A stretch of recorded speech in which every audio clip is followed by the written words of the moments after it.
How blessed we are to have made it into a new week. You know, the year is the 45th week of the year 2020. It's amazing how time rolls by, and once it's gone, it never comes back. Here we are on another magical Monday morning, a wonderful day that will last only 24 hours before it ceases to exist. Already, we've spent about 6 of these 24 hours, mostly sleeping. Our goal should be to put the rest of it to the best use and waste not a minute of it doing what we shouldn't. Now, they say procrastination is the thief of time, but is it the only one? Today, I want to talk about the other thieves of time, grudges and vengeance. How long do you stay angry? Now, some people can bear a grudge for days. Others can slow cook their resentment for years. I never stay upset for long. As soon as I voice my displeasure verbally, I immediately feel better. I can't bear being at loggerheads with anyone. After an argument, I immediately want to be friends again. It's because I know that no matter how long it takes, most disagreements between friends will get resolved. So why not resolve things immediately and save all the hours and days and weeks and months we would have spent not talking to each other? In the end, what is the value of holding a grudge? Is anger a pleasant feeling? Does resentment make you feel good in any way? Has anyone in the history of mankind ever benefited from resenting another person? Yet, we do it. It seems people would dedicate hours and days and weeks and months of their lives celebrating a conflict by depriving themselves of each other's company. Hours, days, weeks, and months that they will never get back. As for vengeance, well, the amount of time and effort we put into it never ceases to astound me. People will plot and scheme for years to bring about the downfall of someone who has wronged them. But after they achieve their enemy's total destruction, what next? Why invest all that time and all those resources in someone else's pain? I remember a story about a guy who walked into a brothel and asked for a girl with AIDS. The brothel owner was surprised and asked why, but the man insisted, so an infected girl was provided for him. After he had done his business and was about to leave, the brothel owner called him to one side and said, "Look, I've got to know why you wanted a girl with AIDS. What's going on?" But the man said, "Well, I have a plan. When I go home, I'm going to sleep with the maid. The maid will then sleep with the watchman. The watchman will then sleep with my wife. And my wife will then sleep with the chauffeur, that useless man who killed my dog." My dear friends, let us learn to let go of resentment, to abandon grudges, and to reject vengeance whenever it rears its ugly head. The Chinese say, "He who sets upon the path of revenge must first dig 2 graves." All that effort placed in demonstrating enmity is so much better employed celebrating love. My name is Kojo Yankson, and I'm too busy loving you to hate you. Good morning, Ghanafo.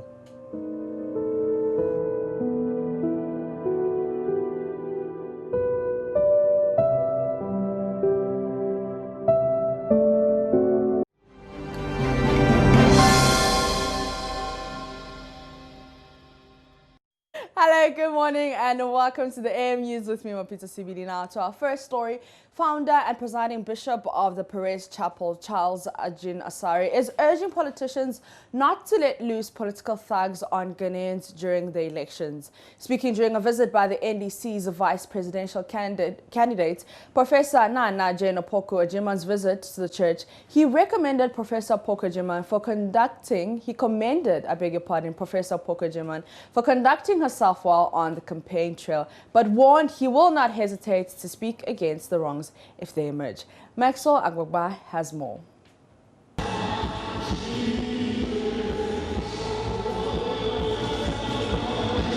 The NDC's vice presidential candidate visited 2 churches on Sunday.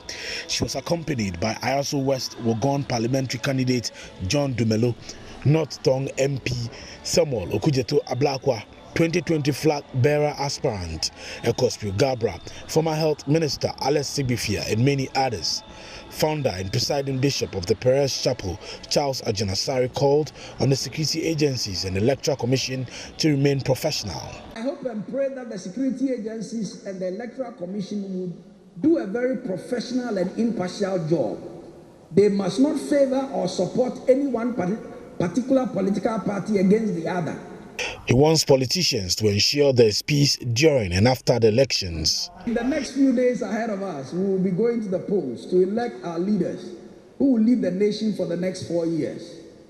It is unfortunate that every election season in this nation has been characterized by so much tension and threats of violence.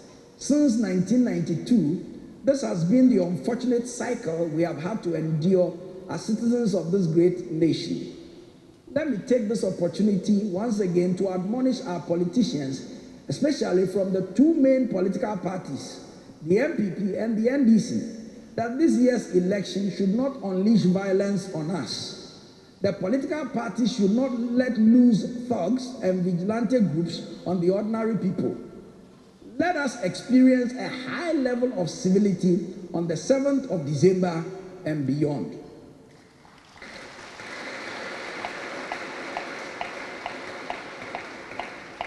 He has also been commending the NDC running mate Professor Nana Jane Upoku Ajiman for her conduct on the campaign trail.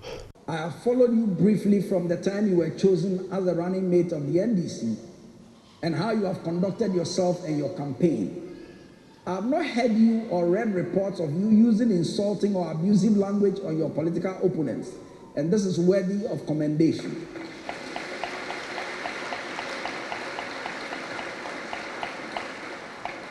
Thank you for that exemplary conduct. Being a Christian and a member of the Methodist Church, the conduct you have exhibited is very refreshing, so please keep it up.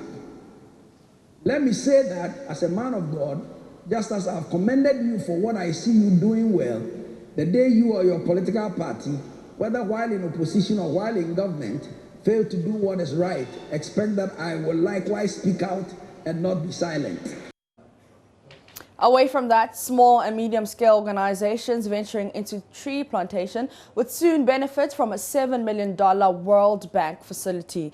Each organization will receive a maximum $100,000 over a period to plant more trees in degraded forest reserves during a pilot program.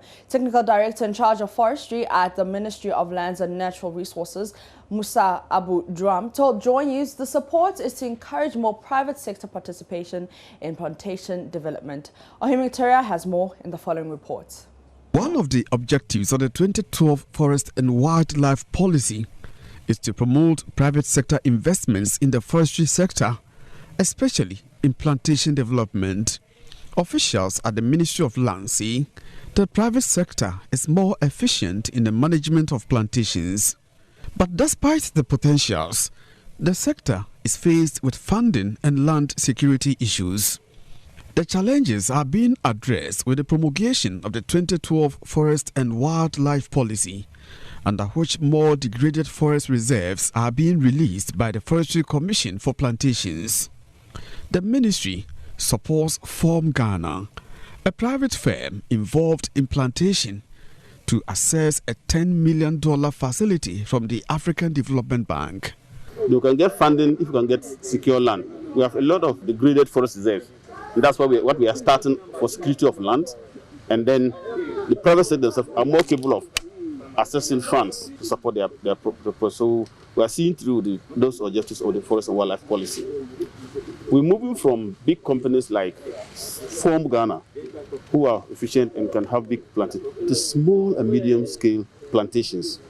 The government will soon be piloting out through a $7 million grant from the World Bank loan to small and medium-scale plantation developers, giving them about $100,000 each at a time to begin to establish plantations. Over a period, we hope that that fund will increase, and then we have more of such beautiful plantations coming from the private sector.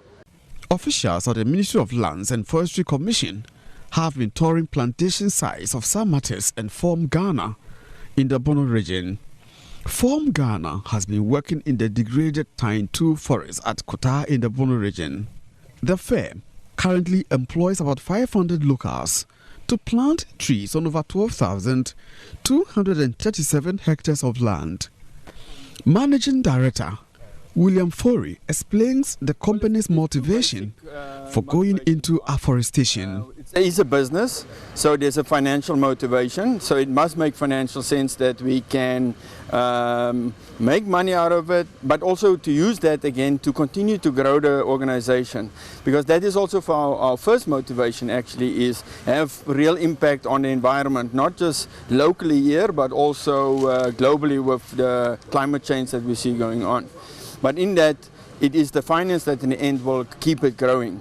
And we have investors, we have shareholders that also need to be able to get a return on their investment. Is this venture profitable? Yes, it is profitable. It takes long, so it is not something that anybody can just do. From Kumasi, for Joy News, I'm Interior reporting. The Multimedia Group once again underlined its credentials as the most authoritative media organization in Ghana after winning 4 prestigious awards at the 31st CIMG National Marketing Performance Awards. The group was adjudged the Media Organization of the Year 2019. Joy FM's Super Morning Show emerged the Radio Program of the Year, and the company's website, myjoyonline.com, also received the Digital Media of the Year and the New Media Campaign Awards. There's more in this report by Bismarck Awuso.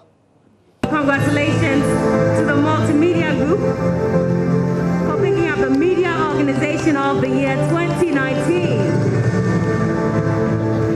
While the Multimedia Group was adjudged the Media Organization of the Year 2019, Joy FM's breakfast show, the Super Morning Show, emerged the Radio Program of the Year.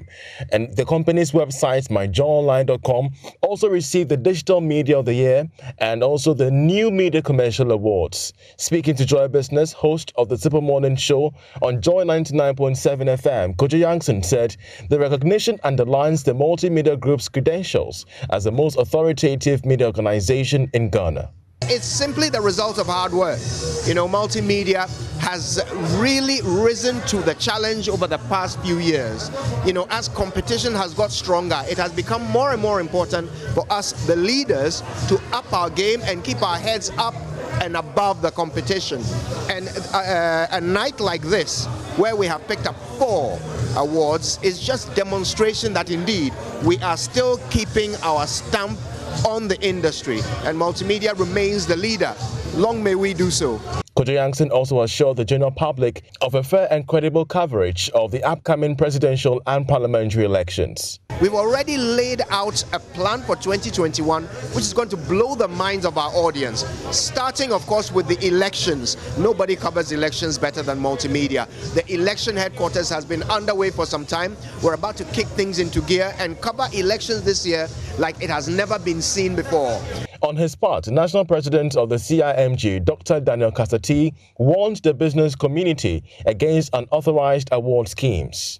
We wish to bring to the attention of said bodies that with the passage of the Chartered Institute of Marketing Ghana law, they require the express approval of the CIMG as the sole professional body mandated by law to set standards and regulate marketing practice before conducting such awards.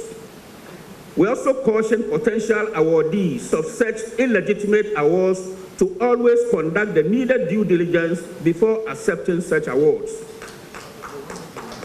Speaking on the theme Marketing in a Disruptive Era, special guest of honor at the event, Professor Noel Tego, admonished businesses to see opportunities in disruptions such as the COVID-19 pandemic. To survive, you need resilience.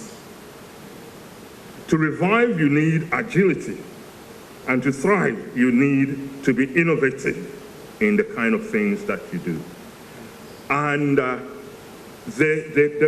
fact that you can be viable is because disruption presents you with opportunities.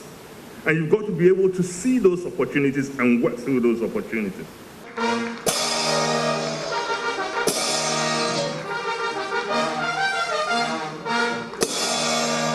Meanwhile, Chief Executive of the Ghana Tourism Authority, Akwasi Agyemang, and Group CEO of Hollard Ghana, Patience Achiano, emerged the CRMG Marketing Man and Woman of the Year, respectively.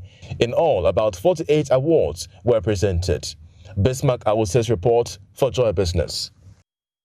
Meanwhile, Joy News documentary Grounded Wheels, produced by freelance journalist Manasseh Azurawuni, won the Best Report for the Anti-Corruption category at the 2020 West African Media Excellence and Conference Awards, Wameka. Azurawuni was also crowned the Best Journalist for West Africa at the award ceremony held on Saturday night. Here's a report by one of the Wameka inductees, Beryl Ernestina Richter. 740 entries came from 13 West African countries, and the judges from Kenya, Zimbabwe, Liberia, Senegal, and Cote d'Ivoire settled on the Joy News investigative documentary Grounded Wheels as the best report in the anti-corruption category. The documentary uncovered how vehicles imported by the government of Ghana were abandoned because of various procurement infractions and overpricing. Producer of the documentary, Manasseh Azurawuni, worked at the multimedia group at the time. I looked at the Ayalolo buses, I looked at the local government vehicles that were brought in the Rawlings era.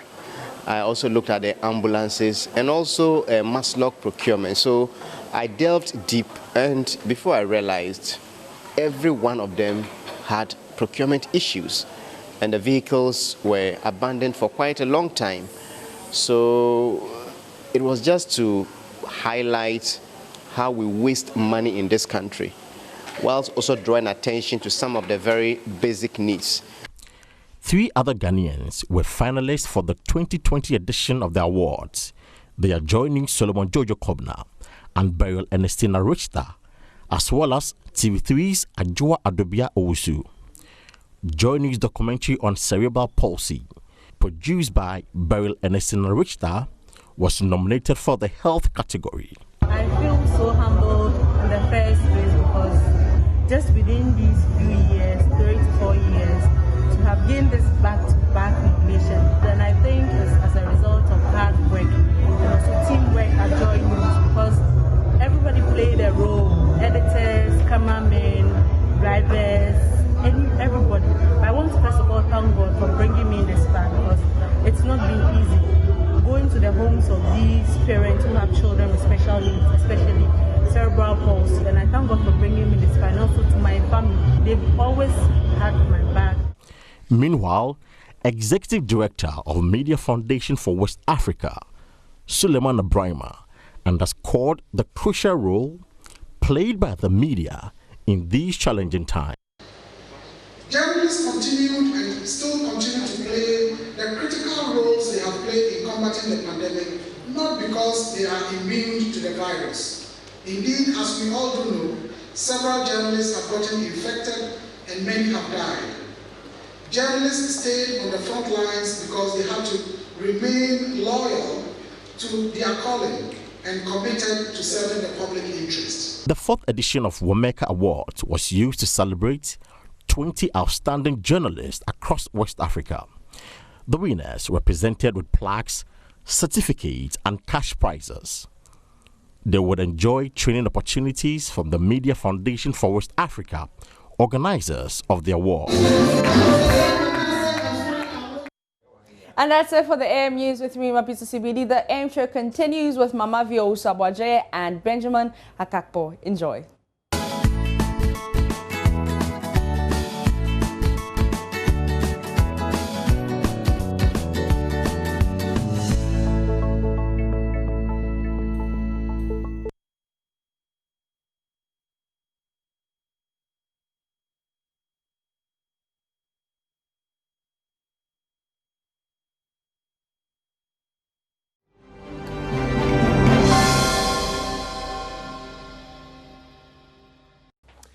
Well, welcome. It's the news review segment, and we have quite a stack of newspapers we're going to be getting into today. We're still in mourning for His Excellency, the former president. May his soul rest in perfect peace, but let's remember the good things about him.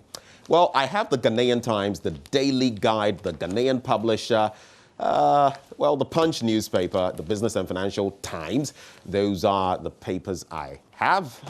What do you have? I'll do the rest. The rest could be tricky. It's not all of them you have. You just dumped. Should I trick you? Rhythms on the Runway. Are you? I haven't seen it before. I think I've seen it for the first time. Yeah. Okay, but we're dealing with the major stories. So. Yep.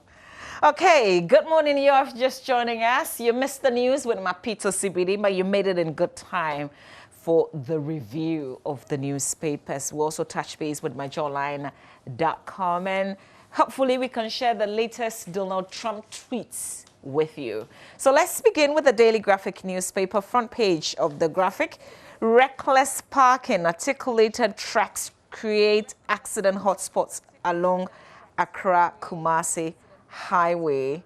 And okay, so you can appreciate the picture that the Graphic is trying to paint here. You think they are in line to either pay toll or something, but no, they've just parked. They have just parked the tracks, and this is at the Nkoko Junction along the Accra-Kumasi Highway bypass, and they cause lots of accidents. You know, the point is, so a reporter spotted this, took the photo, and the Daily Graphic did the story. How about the authorities that we pay? You know, like it's their mandate, it's their job to ensure that the roads are safe. Haven't they seen this? You know, it's actually a very worrying trend, and the fact that authorities miss. Is it that they miss, or they refuse to do anything about it until there is an accident and then they come crying? Also on the front page, name UDS after Rawlings. President repeats appeal, says when the former president was alive, he did not agree to that. Ghana secures $3 million to boost digital skills. Audit board forwards Domalovu travel report to committee. That's a very controversial one, by the way. In the center spread, there's a news feature on secondary education. They say panacea for poverty, usage of locally made reusable menstrual pads. That's a curious one. So menstrual hygiene management among adolescent girls remains a major challenge, especially among girls in rural communities in the northern parts of Ghana. It tells the story and goes on to say the majority of the girls recounted the number of times they faced stigma, school absenteeism, and could not sit with their mates due to the lack of sanitary pads, according to, and this is an intervention being made. Details here. Hopefully I can read the story a bit later and share it with you. On the back page of the paper, Graphic supports Nawuni Gumbihini South flood victims. That entire story is on the back page of the paper today. Let's find out what the Ghanaian Times has to say this morning. And it says, President proposes naming UDS after late former President Rawlings. My only peeve with this suggestion, when I saw it over the weekend, you recall, Mama V, that the former President Rawlings, while he was alive, an attempt was made. He said, no. Don't you respect the wishes of the dead? The man, even when he was alive, said no. Now that he's passed on, are we going to foist it on him?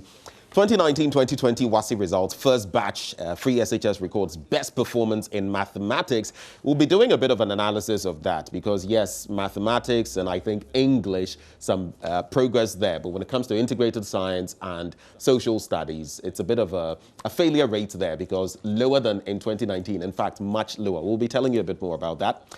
Police grab 40 suspected criminals in dawn swoops in Accra. And the story actually is on page 3. It says, 40 suspected criminals, including 7 females, have been arrested by the police in separate swoops in Accra. So what areas did they focus on?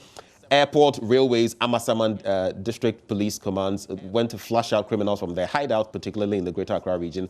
Places like Kantamanto, Kwame Nkrumah Circle, an abandoned house in Shangri-La, you know, the hotel, then Nsakina Cemetery, Obeyeye, and dried leaves suspected to be Indian hemp were retrieved. Check out more from that story. No event to mark 1 week of former President Rawlings' death. That's the office of the former president saying that, and will intensify third nationwide disinfection in COVID-19 fight. Bolga MCE assures. There are some worrying stories as well that I want to top up with.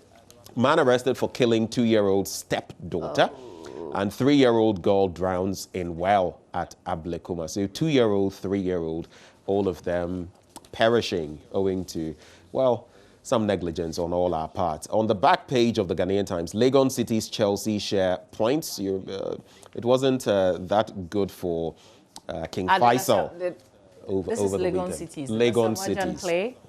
I didn't follow that match, so I don't know whether he did play. But Karela also held Ashanti Gold. It looks like it was a lot of draws, but they drew. Karela drew with Ash Gold, and then Wafa beat King Faisal.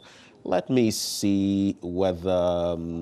okay, so my Krobia Kumasi Asante Kotoko was not in action, at least not from the results I am seeing here. I'm sure they would fare better than a certain, Accra Hearts of Oak. Massa, don't break yourself. It's a fresh week. Yes, and we are still on Hearts of Oak. But have you guys got the new bus now? We have a bus. A bus? What kind of bus? The Daily Dispatch newspaper, front page of the Dispatch this day. Let Rawlings' passing unite, not divide us on political and tribal lines. That's according to Duncan Williams. Rawlings on executions and elections. You can check out page 3 and 6 of the Dispatch. Nana Kwenedu may suspend political activities, says Mr. Benefsin. And if you read the story, he goes on to say, she could also decide to be in the race and get some sympathy votes. But he also says the MPP, because of Mr. Rawlings' relationship with the party, may also get some sympathy votes. Third phase of nationwide disinfection reaches Volta region. And the full story of what Archbishop of the Action Chapel International, Nicholas Duncan Williams, had to say about Rawlings' passing is on the back page of the paper. And then you served your generation well, Bishop Ajinasari eulogizes Rawlings. So what the two pastors had to say about Mr. Rawlings is on the back page of the Daily Dispatch. The Daily Guide, Ekufuado SHS graduates score high. Kempong pays tribute to Rawlings. Catholic bishops laud EC efforts. Ashanti region disinfection underway. And the major one, chaos in NDC over Rawlings' funeral. Then JJ Book of Condolence opens. On the back page, thievery greets City's Chelsea opener. And there's also this one. Ronaldo is faster than... So, I don't know. Even if... Usain Bolt had made the grammatical mistake. Daily Guide, I'm just trying to say that you shouldn't say Ronaldo is faster than me. Bolt admits Ronaldo is faster than I, because you wouldn't say me am, I am. That's just a bit of a top up there. Should we give you a segment?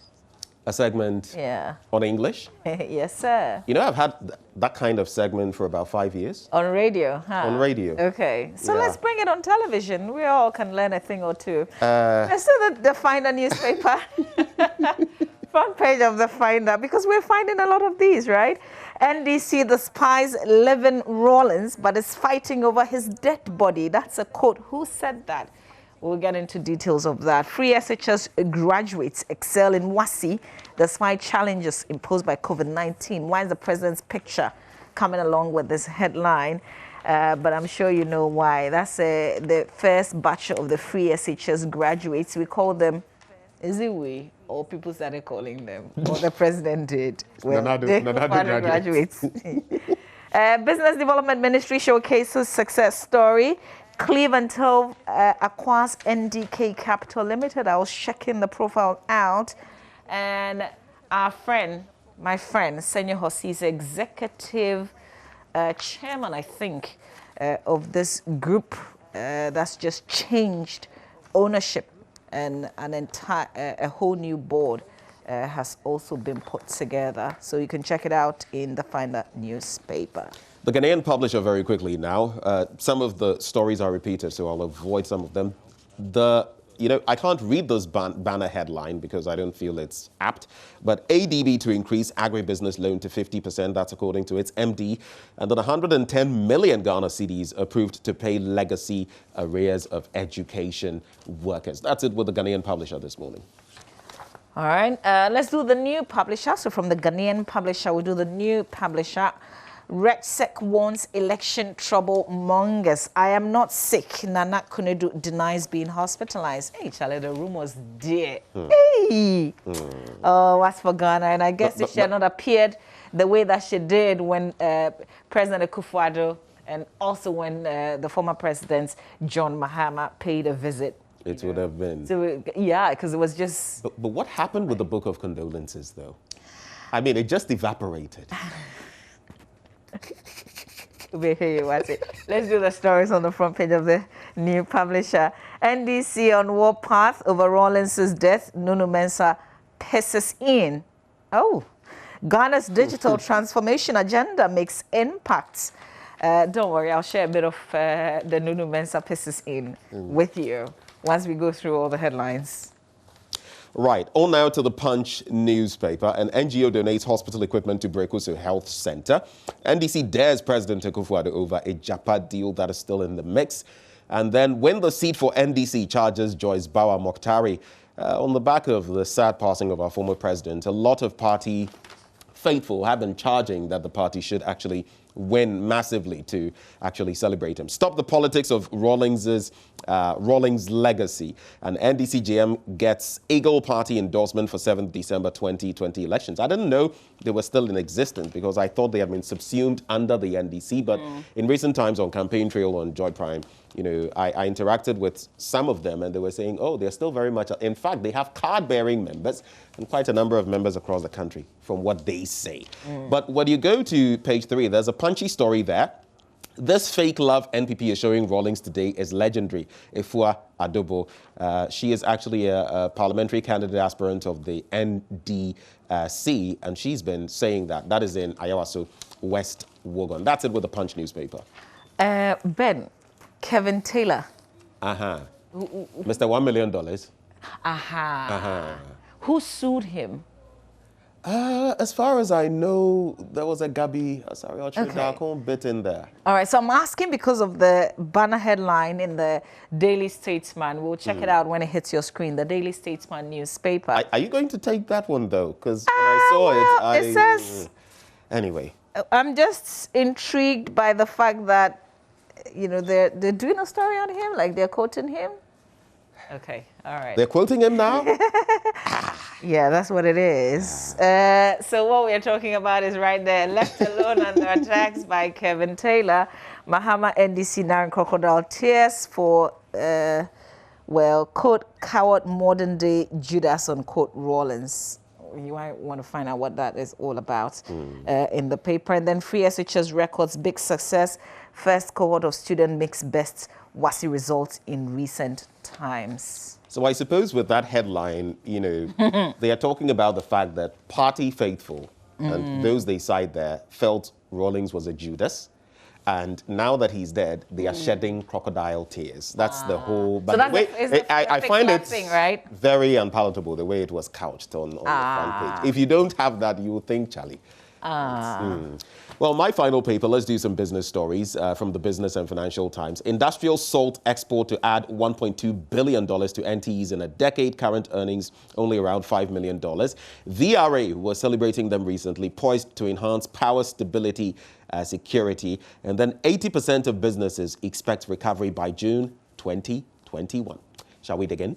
Oh, yeah. Let's do it. So let's start with the Ghanaian Times newspaper. And on page 13, it actually talks about the first batch of free SHS students. And it says, first batch free SHS records best performance in mathematics. Now, Ghana has recorded one of its best performances in the teaching and learning of mathematics at the second cycle level following the release of the 2019-2020 West Africa, WASSCE results of the first batch of free senior high school students in Accra. An analysis of results released by the Ghana Education Service over the weekend indicated that out of the over 370,000 students who took part in the exams, more than 243,904, representing 65.71%, secured between A1 and C6 in mathematics. The number of passes in the subject made it the best over the last decade and also one of the best performances in history. Similarly, A1 to C6 in English language was also at 57.34%. But when you take you go further, it talks about how they flunked in integrated science and social studies. Mind you, without passing these, you can't move on to the tertiary level. So The number of passes for integrated science and social studies dropped from 63.17% and 75.43% in 2019 to 52.53% and 64.71% respectively. So I'm just going to wrap it up there. But the point to be made is this year, 11% fewer candidates are going to be qualified to make it to tertiary institutions. So there are good spots and there are bad spots when it comes to what WAEC has released. But the point being made that, yes, some gains have been made, but there have been some losses as well. Yeah. Mama V. Okay. So this is the headline in the New Publisher newspaper. How they decided to put it is what I have an interest in. And so I just wanted to share a bit about what Brigadier General Nunu Mensah had to say. This is the New Publisher, and it says pissing in he's on all parts over Rawlings is dead. Nunu Mensah pisses in. So he was speaking to Joy News. We didn't say he pissed. I mean, you know, there was no pissing, but apparently there was a pissing. Okay, so this is the bit where, for instance, he says, as he spoke to Joy News, he says he had asked Mr. Rawlings once, quotes, your wife should, your daughter is standing for the NDC at Osu Klote. Your wife is also standing. Which of the two are you going to vote for? And he said he couldn't answer, as in Mr. Rawlings couldn't answer. But essentially, he says that Mrs. Rawlings should step aside. So here's what he says. Should consider stepping down from the 2020 general elections as a sign of respect to the late Mr. Rawlings. And he says, if I were her, I would not stand. If she was to ask me, I would say, Madam, it is okay. Call it off as a respect to your husband on code. But that's essentially what Mr. Benefsin has also been saying in the Daily Dispatch, also speaking to Joy News, interestingly, saying that she should pull out of the race or she might decide to stay and get some sympathy vote. But isn't it her choice? I mean, but I think sometimes we put too much pressure on women. Yeah, oftentimes. She's grieving already. Just because allow her to be. She's grieving. And you know, in the last election, she couldn't make it to, on the ballot. Basically. Oh, she did eventually. No, I mean, so eventually she did, after the court matters. But all the wrangling she went through. So if she's back on the ballot, if this time let her have her peace. And some people would think that, well, she's mourning and all of that, former president, and everything, maybe she will not be in the right frame of mind, but leave her to do that analysis. Leave her to do it. If she feels she's up to it, let her go ahead. It's just a bit confusing for me, though. The bit about her daughter, interested in. If my wife had he would just vote skirt and blouse. Like, how hard is that? It's her choice, really. But on the Nunu Mensah bit, we've been interacting with him this weekend, and thankfully he wasn't pissing in. This time he wasn't pissing in. He wasn't pissing in. The Daily Guide newspaper, I'll go there for this one on page 21. Catholic bishops laud EC's efforts. And this year's Catholic Bishops' Conference has showered charitable words on the Electoral Commission for all the measures it has put in place to ensure peaceful, free, fair, transparent, and credible elections. The commendation was contained in the communique issued at the end of its annual plenary assembly held at Aduto in the Keta Akachi Diocese in the Volta region between November 3 and 13, 2020. The Catholic bishops noted that the integrity and success of the forthcoming elections depend primarily on the Electoral Commission. The conference therefore called on Ghanaians to repose trust and confidence in the work of the EC throughout the period of elections and following the exercise. So that's the Catholic Bishops' Conference, reacting there. Hopefully, we'll have an election that is not fraught with anything we wouldn't want. But I'll wrap up with that story. There's a Hearts of Oak story here, but I'm going to move away from it for now. This one says, this fake love NPP is showing Rawlings today is legendary. Ifua Adobo. Now, former Ayawaso West Wogon parliamentary candidate aspirant of the opposition NDC, Madam Susie Ifua Adobo, has written a touching tribute to the fallen founder of the NDC, former President Jerry John Rawlings. Now, in that tribute published and cited by the Punch newspaper, Madam Adobo catalogued the ordeal of the former president, what he had to go through at the hands of the ruling NPP. And that is why she says she is shocked that now the NPP is sort of eulogizing him, but he's a statesman. He's not, he's a statesman. He's not a party. Even they represent parties. Once they become presidents, former presidents, they belong to the nation. Charlie, this country. Anyway, let me reserve my Manuesi. Why? Okay, on that note, let's do myjoyonline.com as we get ready to bring you the stories on My Joy Online. Okay, so there we are right now. Let's go through it. I resign you to our differences. That's former Trade Minister and Rawlings speaking on The Probe right here on Joy News, making some revelations. People involved in Rawlings' era should write their memoir. That's a call by Professor Sutherland Addy. And then the NDC held a vigil for Mr. Rawlings yesterday. If you missed it, or you can have a playback on our website. No sale of liquor of 500 meters from polling station. Dr. Aziz Bassett, that's a law lecturer at the University of Ghana Law Faculty. And then Koko Anyidoho loses daughter. That's a very sad one. Yeah. She's sea chopper, apparently 8 years old, died in an accident as she was traveling with her mother, but she's been buried already. No 1 week observation from Mr. Rawlings, according to the family. Photos from NDC's vigil in honor of Rawlings. 5 killed in fatal head-on collision on Obuasi Dunko Road. Charlie, this period, an accident, the election also coming up. Thankfully, we have a conversation today, and we'll be trying to check out what exactly are we doing differently this time around. Have you noticed is the contemporary bit? Charlie, have you noticed the uptick within the last fortnight? Have you noticed the uptick? And it's true. Once it's not just about elections. It's about Christmas. Once the end of the year is coming, I don't know what just happens. Well, our time is up, so you can check out the stories on myjoyonline.com. But just wanted to say good morning to a very good friend of mine, Frank Miracle, who was painfully disqualified from contesting the primaries on the ticket of the NPP in the Brim constituency.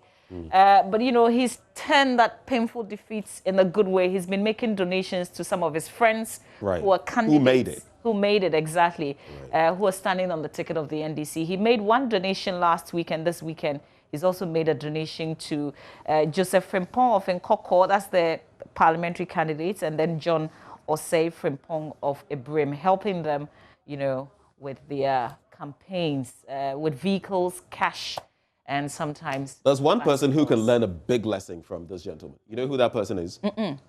Donald John Trump. Well, it's a wrap. It's a wrap on the news review. Sports is up next, right here on the AM show. Do stay with us.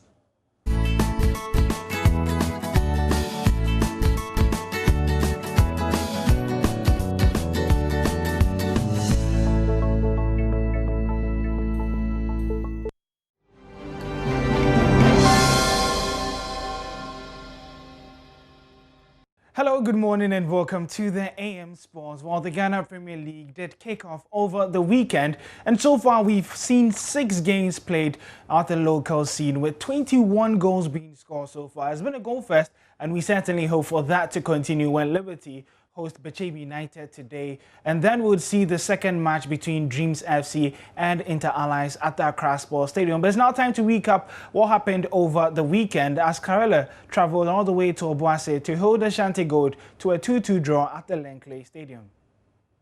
This is Ghana's flagship football competition, and that lives are safe.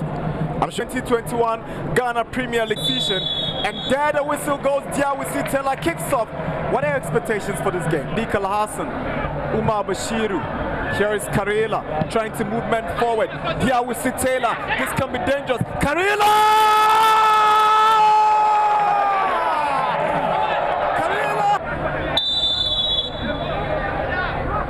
Michael Enu will come in. Makati!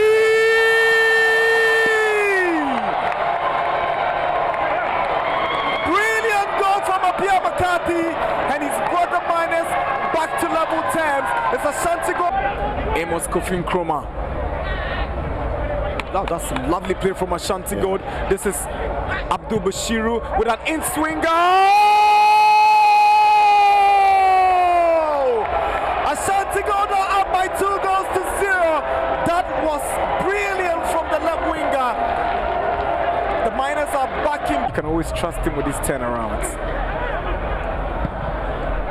Kamara Dini Mamadou Bashiru. This can be Ofori's equalizer! Back on level 10. Yeah, the build up to the goal is brilliant. Umar Bashiru in the middle of that again. His awareness into finding. Off to have a chat with him after the game. So that a whistle goal. Gabriel Ahin, the Winchibe's journalist, has whistled for the end of the game here at the Obuasi and Clay Sports Stadium.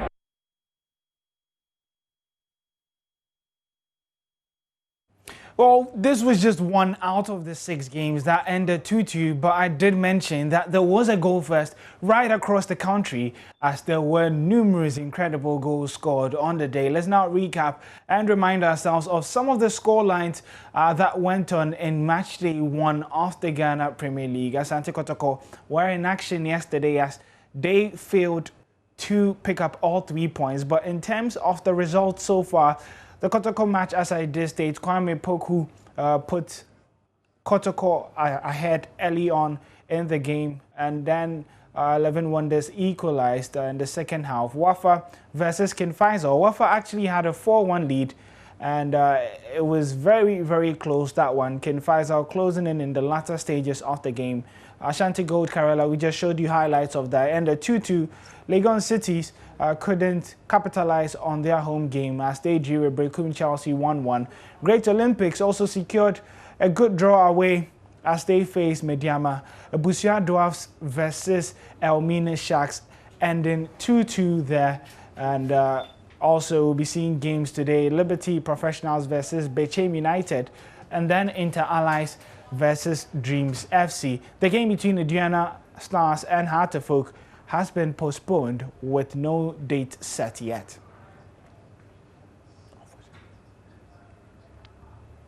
Well, those were some of the results, and so far we've showed you highlights of the Karela versus Ashgold game. But Legon Cities, as we did see in the picture slide, they drew 1-1 with Brekum Chelsea in the first match at the Accra Sports Stadium this season. Let's now go and check out the highlights of that game.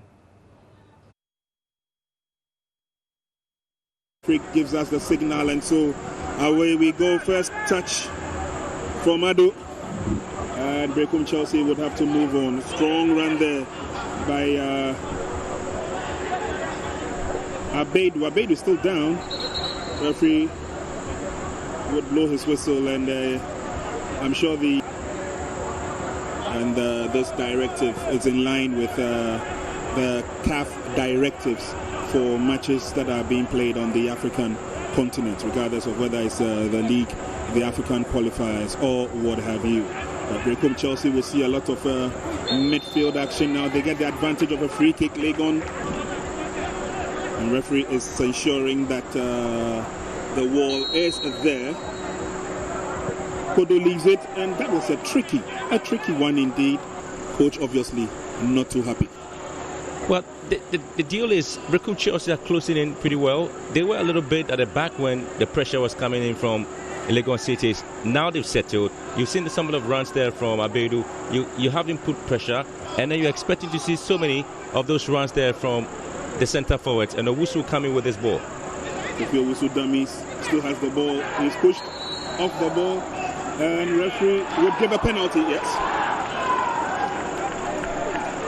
It obviously happened in the 18-yard box. Chance for Brekum Chelsea to make it 1-0. The lads from Brekum are 1 goal up. Courtesy Stephen Amankona.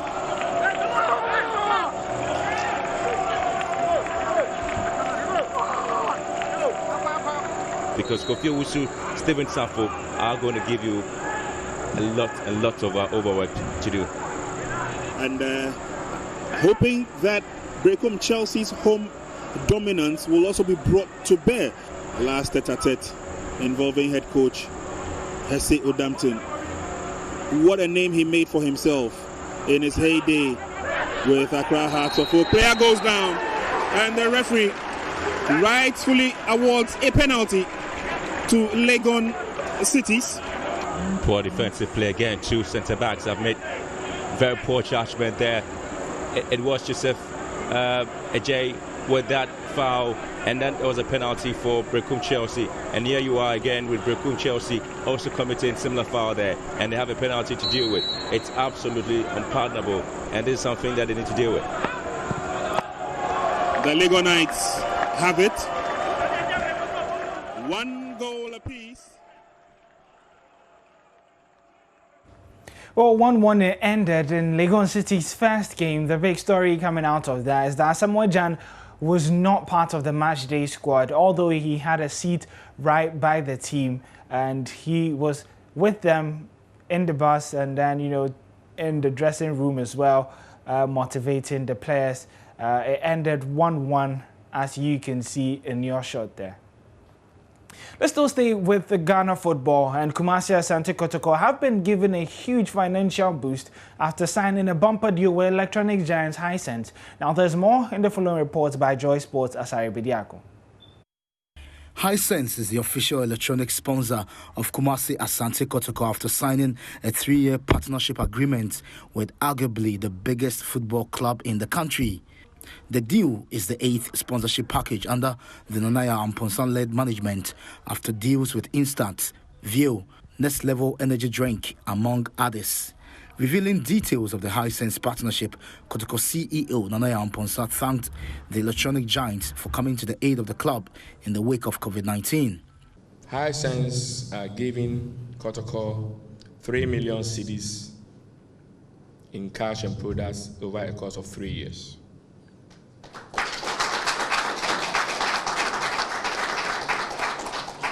This is massive, and I expected a bigger round of applause because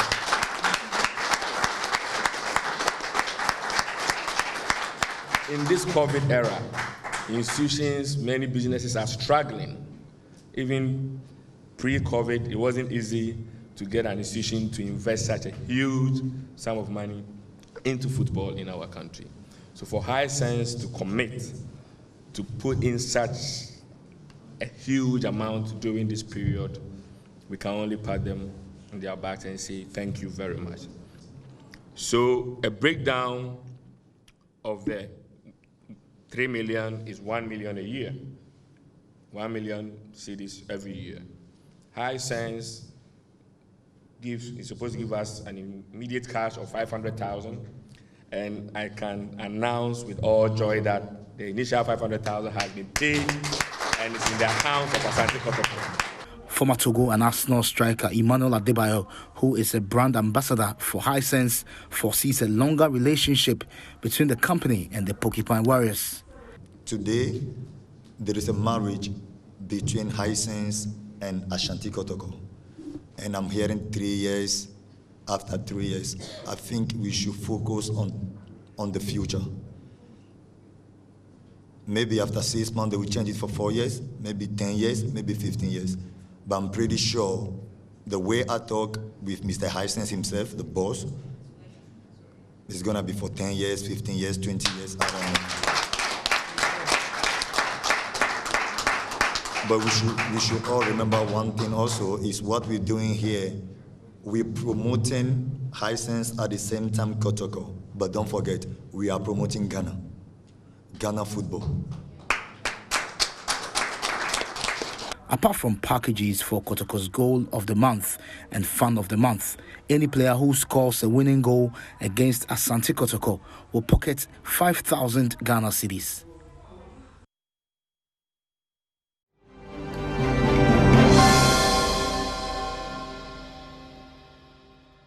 It's a pleasure to come your way once more, and it's a privilege really to be in the home of the man we're about to discourse with.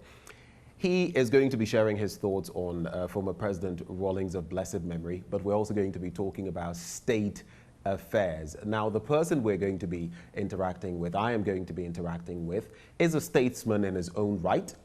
He is the longest serving foreign minister of our country from 1982 to 1997, the longest serving Attorney General as well, and he was chairman of the NDC between 2002 and 2005 leading into 2006. I'm talking about none other than Dr.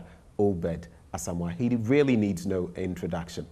Doc, thank you so much for welcoming us into your home. You're welcome. Now, especially on the back of what has happened, you know, the demise of statesman, former President Rawlings, it's only fitting that we come and sit at the feet of oracles like you to discourse on his life. But before we even get into that, you have a long history of lecturing, and interestingly, you have lectured former presidents like John Evans Atta Mills, may his soul rest in peace. You have also lectured the likes of Chachuchi Kata, now Professor Kwesi Botwe. And when you were a lecturer at the University of Ghana in the early days, Nana Addo Dankwa Akufo-Addo, our current president, also was a student at the time. Yeah, but you know, you know, when I came back from Britain in 1960, right, as a young lawyer, right, I did my pupillage with Nana Akufo-Addo's father. That is Edward Akufo-Addo. Yes. Right. That's how I got to know him. So I knew him even before he came to the university. Right.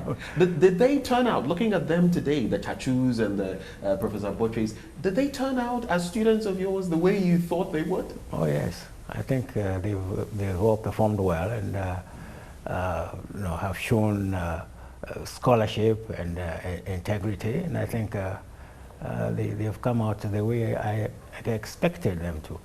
Right. Now, looking at the current state of affairs in our country, we're battling COVID-19 and so many other ills, corruption here and there, and so many others. How would you describe the Ghana of today, put side by side with the Ghana of before, when you were one of those at the helm of affairs?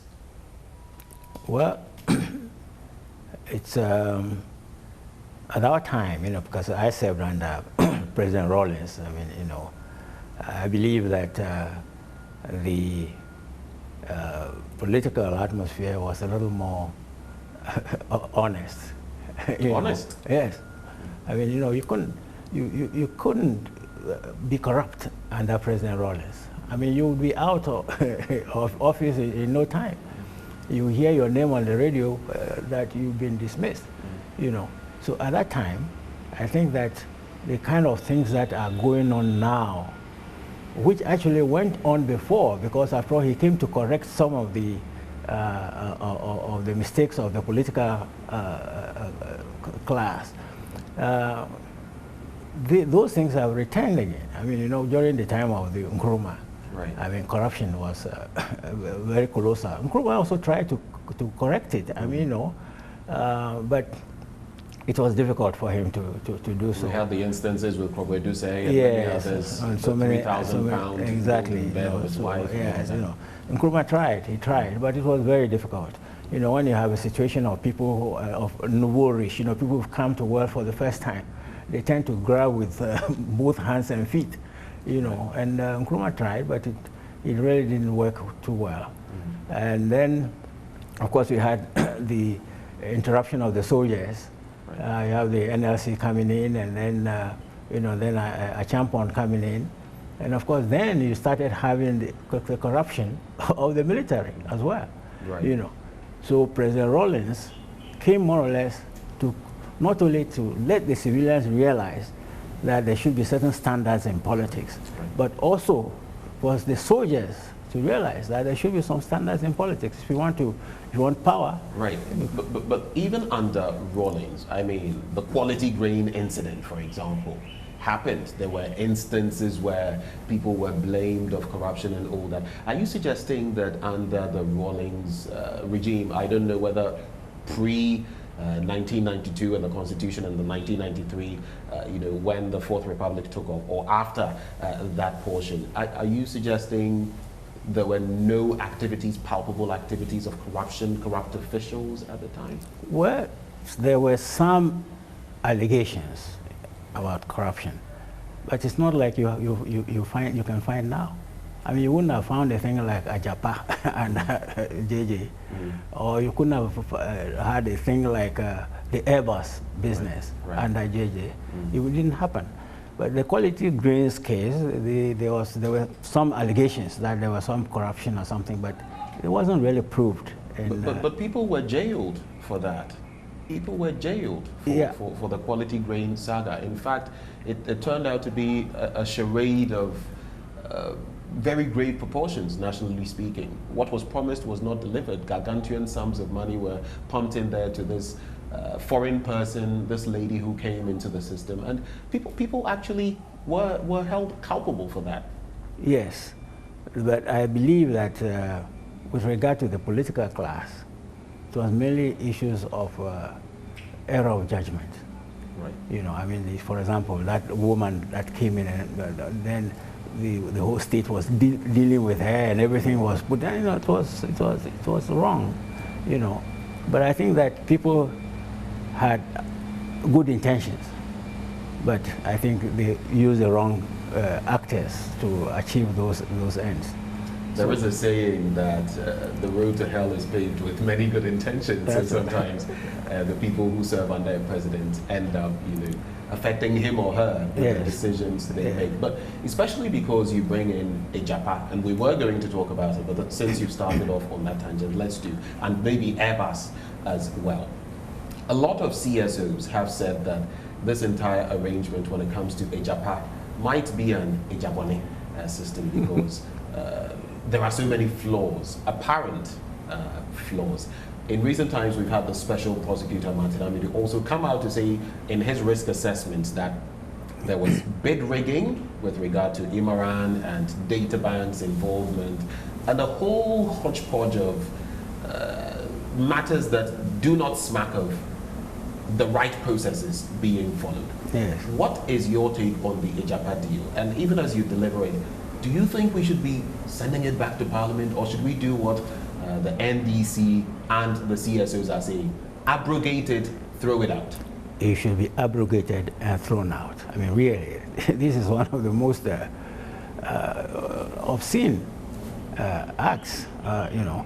I mean, the process, the people who were put on the board, the incentives that were given to people for the roles that they played, and then the whole idea, the economic aspect of it. I mean, after all, you were going to get about $120 million yearly from your minerals.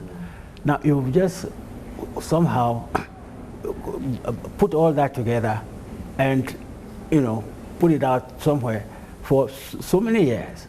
You know, you would have been better off taking the $120 million every year for many years instead of, you know, coming out with a program whereby you would only be getting about $500 million. I mean, I've listened to some of the analysis, and it says that within 2 years, if you look at the royalties we get in this country per year, within 2 years we should be getting around the 500 million that we're staking our royalties against. And so, but you spoke about, you know, those on the board and all of that. Let's talk about Osafo Mafo's son, for example.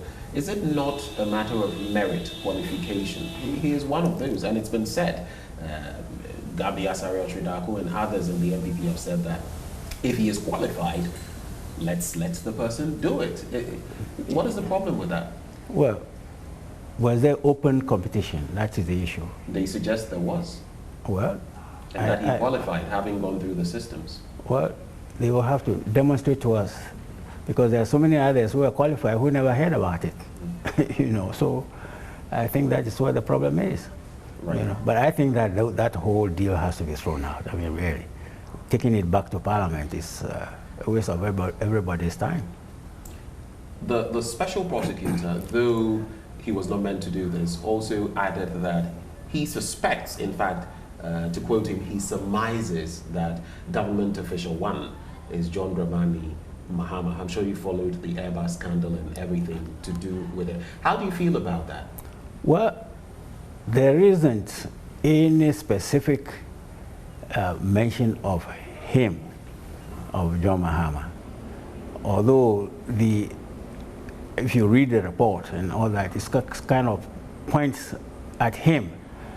But you see, those who were held accountable in Britain were admitted responsibility, but on condition of more or less anonymity. I mean, they didn't have to mention that A got this or B got that, you know. But in any case, that whole project was under the NDC government, and somebody within the NDC government was responsible for getting that money. So, I mean, there's no way NDC can escape responsibility for it. So there's no extricating the NDC from the No. I can't see how they can extricate themselves from that. One thorny matter that has come up, and I subscribe to it, I feel that if Mr. Special Prosecutor, and he's called prosecutor for a reason, if he has enough grounds to believe that the former president is government official one, which would put him in a compromising situation, then the time is now, even before the elections, to follow the legal processes. But he has also said that it's a national security situation, and he feels he should allow the elections to go on. But what if the people of Ghana elect John Dramani Mahama to become president again? Is the special prosecutor now going to prosecute him, so to speak? What should be done before? Now, I want to take a legal mind on this one. Yeah, but see, that is the thing. I have not concluded positively that it is John Mahama. But if he were? If he were, the question is, would you have the evidence to be able to prosecute him right now? You can't. You can only get the evidence from the British fraud office, and they will not be able to. They won't tell you that, you see. So it's going to be very difficult to prove your case, and that I think is the problem of Martin. I'm quite sure that if he had the evidence to prove his case, he would take action. So you feel he doesn't have the evidence? He doesn't. To get the evidence, you have to get it from the British, and they won't give it to you. Right. Let's talk about this briefly before we get into Jerry John Rawlings, whom we're memorializing. The NDC lost monumentally in 2016 by some 800,000 votes. After that, there were moves to find out why the party lost and all of that. Do you feel the NDC, your party, and I know you at a brief moment left the NDC, formed the DFP, came back to join the NDC. Do you feel the NDC has learned the lessons it needs to have learned as a party ahead of election 2020? There are a whole lot of things I have problems with regard to the party. Like what? You see, for example, I told him so. I told Mr. John Mahama, for example, that I thought it would have been better for him to let the NDC elect a different person. You see, because if you have to look at the pattern of voting in Ghana, there is a tendency for the population to give each party at least 2 terms. Right. So JJ had 2 terms, Kufuor had 2 terms, Mills and John had 2 terms. So the likelihood, is that President Akufo-Addo will get 2 terms. Right. Now, if he's going to get 2 terms, then the next term for NDC would be 2024. Right. And if you have a different person now, that person will be marketed enough so that by 2024 he will be a household name. Right. Yeah. So that, for me, would have been the best way to approach it. So but it would have been better for John Dramani Mahama, from where you sit, not to have contended again? From my point of view, he should not. Because assuming he goes and loses now, what's going to happen? In 2024, when we have a better chance, we are going to now market a new face. Right. But they have a certain Nana Jane Opoku-Agyeman as running mate. Don't you feel, even if they lost the current election, she's a new face? She's a new face. But she wouldn't be new after this 10 years. She wouldn't be new come 2024. Yeah, but then there are a lot of problems about that also, because you see, one of the arguments, for example, if you read Professor Ahoy's book. Working with Rawlings. That's yes. Right. You remember when the issue arose as to whether I should be the running mate to Professor Mills. The argument that they made to JJ was that when JJ was there, Professor Mills was his running mate. So it was a team of Volta region and Central region. Now, if Mills went and I also became the running mate to Mills, it would be the same team, Central region, Volta region. But this is the issue. The point is that since then, Central region has always been on the ticket. You see? So there was no basis for that? There was no basis for that. They use that to, more or less disqualify me to being a running mate, because they probably found that I would be an inconvenient person to work with. When you say they, whom are you referring to? I mean, if you read Professor Awe's book, he talks about he, Ohini Ajekum, and Totobi are the one who went to tell JJ, this story. So they were the ones who cooked it. Let's talk about JJ. And maybe you started off on the right tangent. Professor Hoy's book is a bit of a scathing review of working with Rawlings. I mean, so many things are said in there that are unpalatable as far as the former president is concerned. Do you subscribe to what is written in that book? Well, I really think that most of what he said was true from my own assessment. I think where I would have problems with the book is where the impression is given that more or less JJ was responsible for Professor Mills's demise, because he kept criticizing him and wouldn't let him, perform and that sort of thing. But the point is this, that if you look at the facts closely, what JJ was doing was that he had got information from Mills that he was not well, he was in South Africa. And so he had wanted to step down. So JJ was working on that there should be then a replacement. And the replacement he was thinking of really was Atu Ahoy. So it wasn't really moving out of the of the Ahoy family, of that group. It wasn't moving out of that group. So it's a little, I think, unfair to create the impression that like JJ was being disloyal to Mills, whom he had promoted all along. I think that was unfair. And I think that's what I have my problems with that book. Right. Now, on the back of what you just mentioned, the Ahoys and what may have been said about you back then, and even with Rawlings himself, was there any bad blood between you, whether between you and Rawlings or between you and the Ahoys at any point in time? Not really. I mean, there were disagreements, of course. For example, the main issue was the suitability of Professor Mills as the presidential candidate of the party. Now, I had taught Professor Mills was a very nice person, but he didn't have the the iron discipline to run a country. If you want to run a country, you've got to be able to take some very hard decisions. You need to remember the case of JJ, for example, where one, I think Lieutenant Lee or so, killed somebody. Yes, and he was supposed to go through the processes, but because he was a relation to him, all the things that happened. Yes, but in the end, I mean, JJ approved his execution.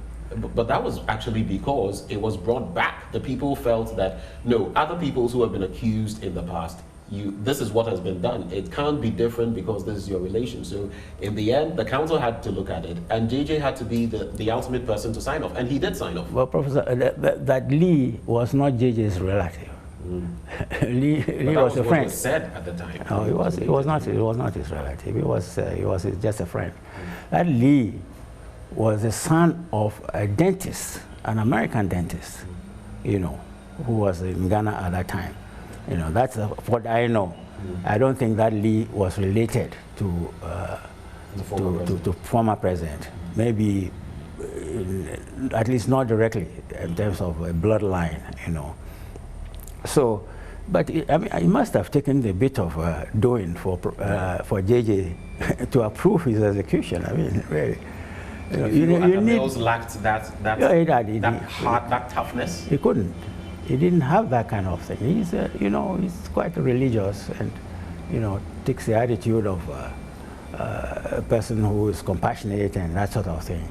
It's not a bad idea, but to be a ruler, you need to be ruthless sometimes. Do you feel, let me fling this hot potato at you, do you feel you could have been better as president than the former president, Atta Mills? No, I wouldn't say that. I mean, I certainly would have been different. So it depends on what your assessment of what is good is. You know, if you're like a compassionate person who will kind of overlook all kinds of things. Like one of the reasons why he was quarreling with President Rawlings was because President Rawlings had wanted him to take action against some of the NPP elements who are served in government. And he wasn't prepared to do that, you know. So that was one of the reasons. So, I mean, here you are, JJ wanted hard, tough action. And Professor Mills was not prepared to do that. Maybe Professor Mills in this case was right, because he would have set up a precedent of always going after outgoing members of government. And that probably wouldn't have been a very good precedent. But basically, Mills was, you know, he wasn't really the tough guy that you need for a presidential candidate. And also, of course, he was not well. I mean, that's it. He was not well. We all knew that he wasn't well. It was quite obvious. I mean, on the platform when he was on the campaign, he could hardly speak. So I don't know why anybody would want to push him to. Let's talk about someone that at least you agree was a tough, you know, person when it comes to leadership, Jerry John Rawlings. Through the eyes of Obed Asamoah, how would you describe Jerry John Rawlings? I think that his toughness was necessary, you know, to maintain some discipline in the society. And don't forget, you've got to look at the state of the economy and the state of the politics at the time he came in. At the time he came in, if you remember, there was absolutely nothing in the market. You couldn't buy anything. There was nothing. And you remember those were the days when everybody was kind of had his eyes glued on essential commodities. They didn't exist. He's coming in and then having Professor Bochwe as the finance minister, and then having the structural adjustment program. That is what began to set the economy right.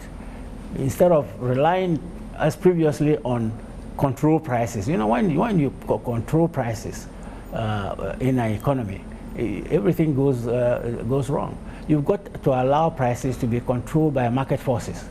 You know, and I think what we are having now, the system we are having now, was made possible by JJ coming into the picture. And on the political front as well, you know, he also wanted probity and accountability. But apart from that, he wanted some discipline. Initially, his revolution brought about some indiscipline, because there were some soldiers that were indisciplined. They thought it was an occasion for them to wield power. And then, of course, the concept of the cadres, you know, which was necessary, because that is what really enabled his regime to be stable. Right. Because when you just have a military coup and you don't have a civilian organization to support it, it tends to fail. You know, bringing in the cadre corps is what enabled his regime to be stable. Now, but of course, that also led to problems, because the cadre corps, for example, were interfering with management of industries, management of businesses, and that sort of thing. It led to considerable indiscipline, something which he had to deal with. So he had to deal with the indiscipline of soldiers and discipline of the cadres. But in the end, he succeeded, and finally moved to a situation that we have now, where we have a stable civilian government, constitutional government. I think that, you know, nobody can compare with him in terms of his achievements on these fronts. There are some who suggest that there was arm twisting, you know, the donor countries and all of that, that there had to be that, you know, turnover from military rule to civilian rule, and that is what former President Rawlings capitulated to. But would you like to react to that? No, I don't think. Of course, yes, there was a certain amount of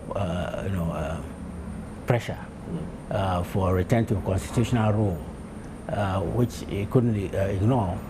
But I think that he was basically not interested in just remaining in power for the sake of being in power. You know, I mean, he could have, for example, refused to hand over to Kufuor when Kufuor won. You think he could have? Well, others have, even well, Donald Trump hasn't yet conceded to, you know. So, I mean, he could have been difficult, but he went along. Yes, I think that I think was very good. How would you describe your relationship with former President Rawlings? It was good, quite frankly. Apart from the disagreements we had on political fronts, particularly relating to Professor Mills, we had very good relations. I mean, really.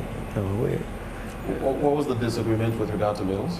Because I thought that Professor Bochwe would have been a better candidate to partner Rawlings. Yes, not necessarily, but to take over from Rawlings after his second term. Right.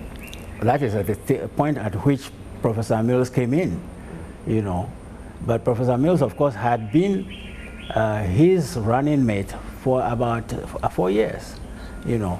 And so I think that, you know, he was used to working with him, but I think that he was probably also happy to have him in power, because he probably thought that Professor Mills could be malleable, you know, which of course he didn't turn out to be. Not to be the case. No, because the point is that Professor Mills also had his kingmakers, that people behind him who were pushing him. And so they eventually financed his campaign and he won. He who pays the piper calls the tune.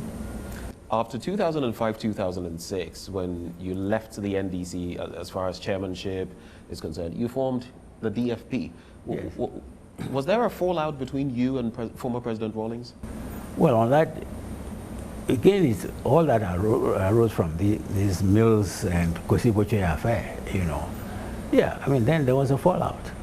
And the reason I left the party was what happened at Koforidua, at the Congress. Right.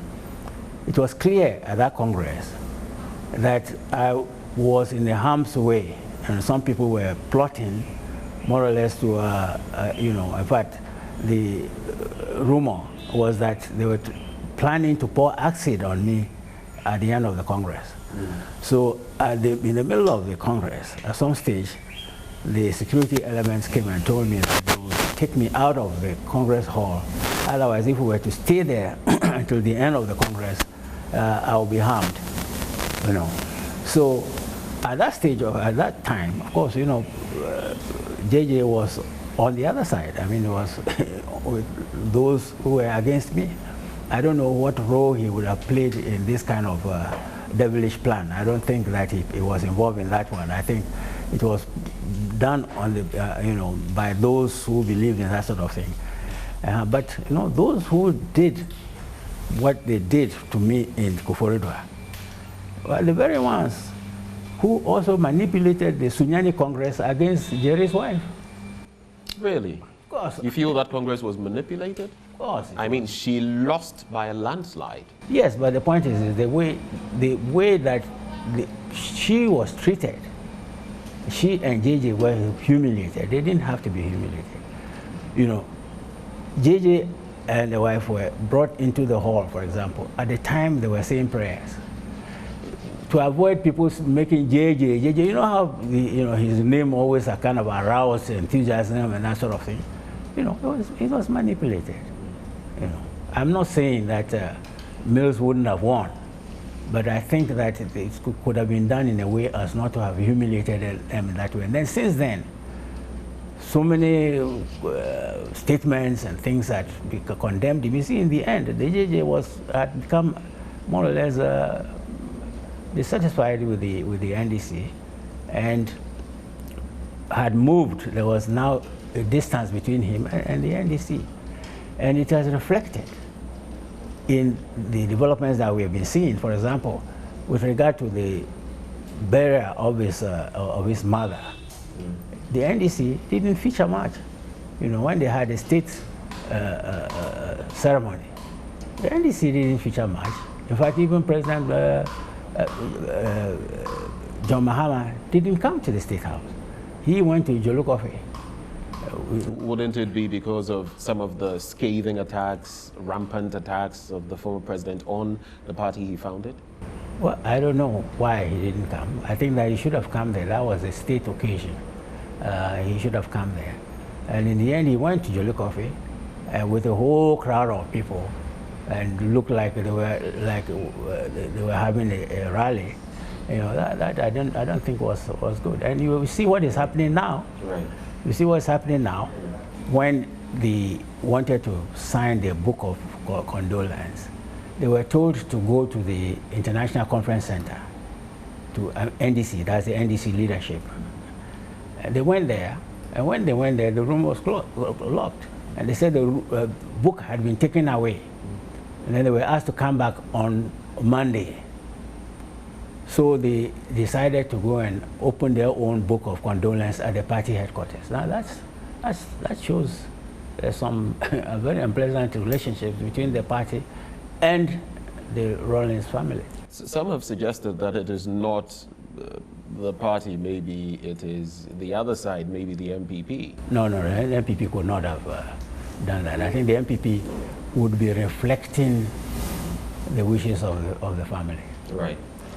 On the back of the demise of our former president, there have been a lot of goodwill messages, nice things, tributes, flowery tributes, if I may add. But it can't be. There's no one who is all good. So from where you sit, what was the good, the bad, and the ugly of Jerry John Rawlings? Well, I think the ugly was the indiscipline that was generated by his revolution, and the fact that several people, lost their lives in the process.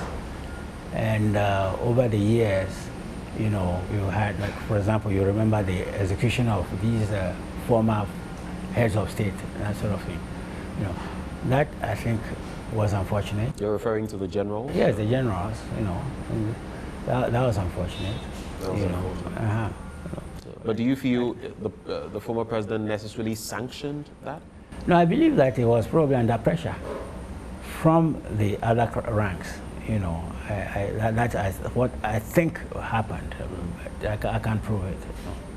What would you remember him for the most? What is that one thing or few things you would remember the most when you think of former President Rawlings?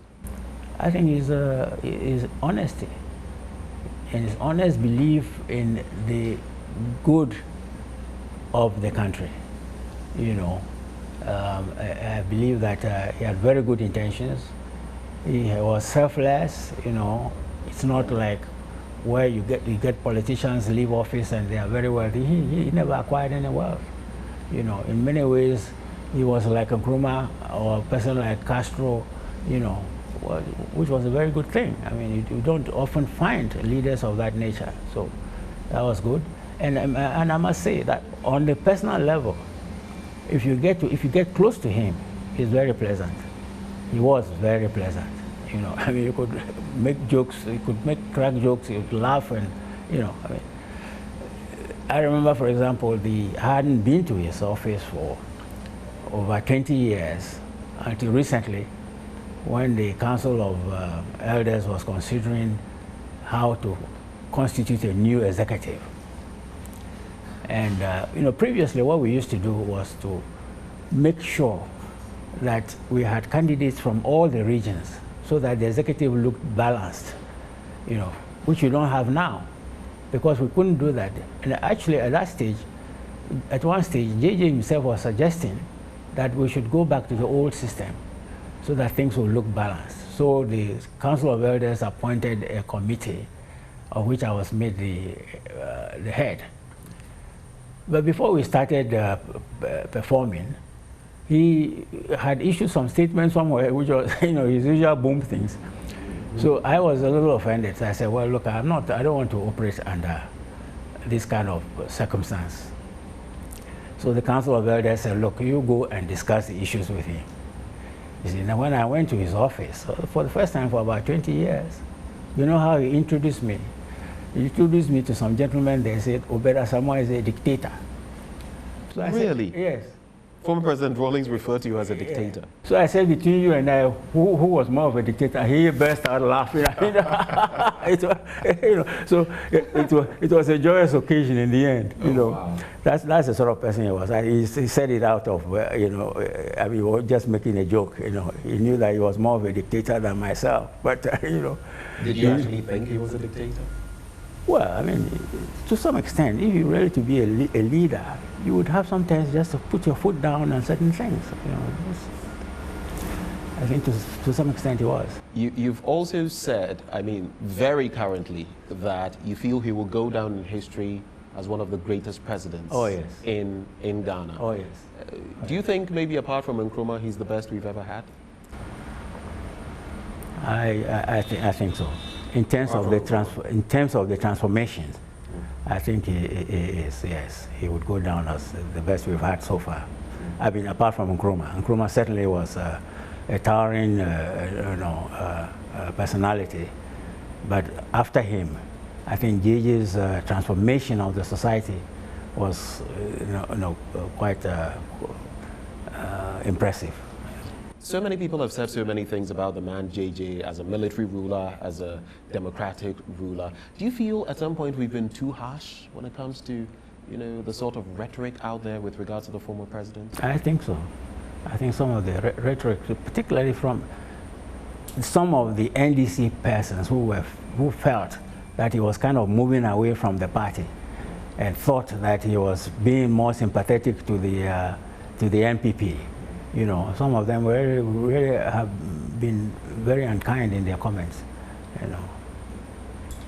In your book, The Political History of Ghana, The Experiences of a Non-Conformist, you also talk about how Rawlings himself expressed his misgivings about party politics at a point in time, especially starting from the '92 era. I mean, this was something that even the constitutional, team had also raised concerns about because of the winner-take-all, system. But it appears that has only become entrenched as the years have gone by. How do we get out of that? Because some people have said that the reason our politics is so vile, is so bitter, is because of the winner-takes-all, take-all system, and that is what we still have.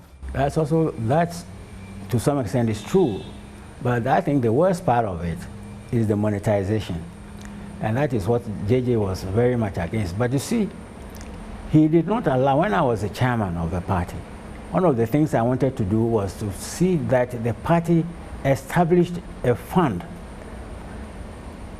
which would support the presidential candidate of the party at any given time, so that then we will make a choice not on the basis of the candidate having money, but on the basis of the candidate being a good candidate for the country. But we didn't do that. They didn't give me a chance. He and others were criticizing me all the time, blah, blah. We didn't have the opportunity to do that. We still have that system now. So a person who gets the leadership of the party usually gets it because the feeling is that he can fund the campaign. That shouldn't be so. That shouldn't be so. As we wrap up, Doc, we're live, as we, share our thoughts, Giorgio, I would like you to speak to the rest of Ghanaians. What would be your tribute with regard to former President Jerry John Rawlings, now the late former president? What would be your tribute to the man under whom you served? My tribute, more or less, has been implicit in the things I've been saying, that he brought fundamental changes to the society, and that people should look at the good with the bad. I mean, they should have a balanced judgment about him, and that a balanced judgment really will be favorable, and it won't be the kind of judgment that some people are making now. I think we should be fair to him. That's what I would say. Dr. Obed Asamoah, thank you so much for actually engaging us, for hosting us. You've been a wonderful host. Thank you so much. Thank you very much. Thank you. And this has been our interaction with the longest-serving foreign minister, longest-serving attorney general in our republic right here in Ghana. Also the chairman of the NDC between 2002 and 2005, Dr. Obed Asamoah. Thank you for your company.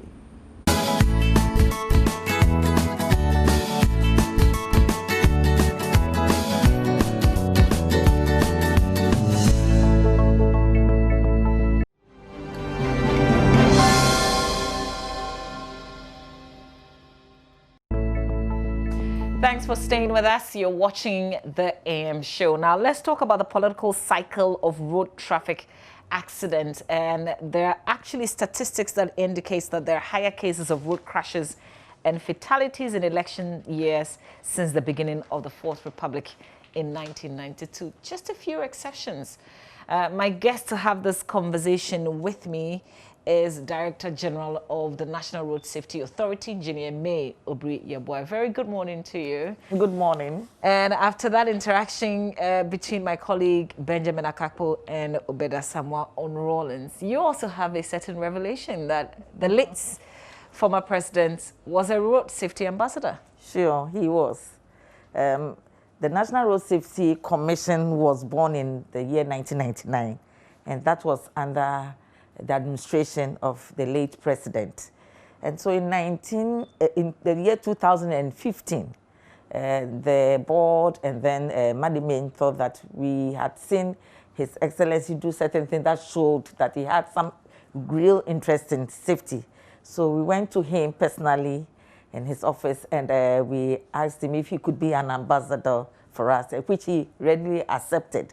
So His Excellency, the late former president, has been a road safety ambassador, and I'm sure I've seen some clips of him really directing traffic himself at certain times when the whole place was in chaos. So he has been an ambassador. When he lost his mother just recently, we went there to commiserate with him also. Oh, we've all lost somebody great in the history of our country. May he still continue to rest in peace. But we're talking about the political activity, the season, and it has something to do with accidents, and the numbers actually go up during seasons like this. Share the trend with us. Okay, so you are right.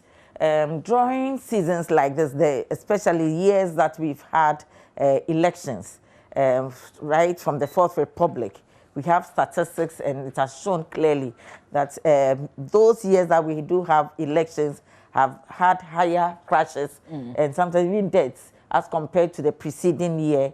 And through from 1992 all the way to the year 2016. If you look at the trend, it shows only 2 years, that is 2008 and 2016, that relatively we had less crashes. 2008 we had 11,214 crashes, as against 12,038 in the year 2007. And then in the year 2016, we had 8,651, as against 9,796 in the year 2015. So you could see that the crashes have gone, but look at the figures again. 2007, we had 12,000 crashes. 2008, 11,000 crashes. 2015, 9,700, and 2016, 8,605. So when people say crashes are going up, and this is the trend. Yes, we are not happy about what is happening, but the numbers show that yes, there have been some kind of stabilization or even going down with the number of crashes. So it shows that something positive also is being done by all of us as a nation. Could it be that we are reporting a lot more because we have citizen reporters who are using their phones because of the era that we're in and taking shots of everything that happens in posting? Definitely, and I think that is the best. If we want to change our habits and behaviors, we need some of these things to help us. We have always said that if people are not named and shamed, sometimes they will continue to do the wrong thing. So now we have a lot of radio stations, TV stations, people have their phones and they take pictures, etc. So we get enough information, a lot of information, as compared to those years when phones were were a bit scarce.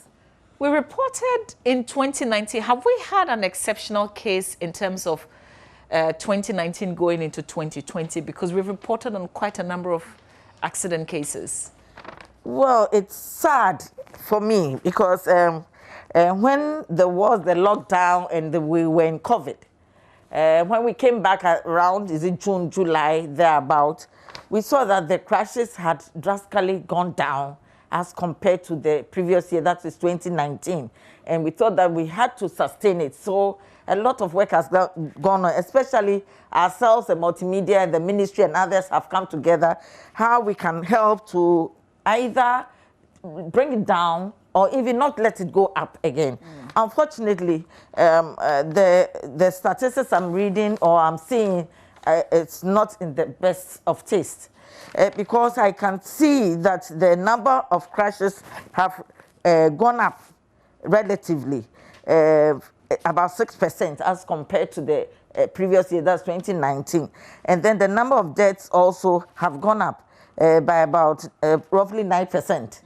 Last year, around the same period, we had 1,910 people dying through road traffic crashes. But as of 31st October, this year is 2,080.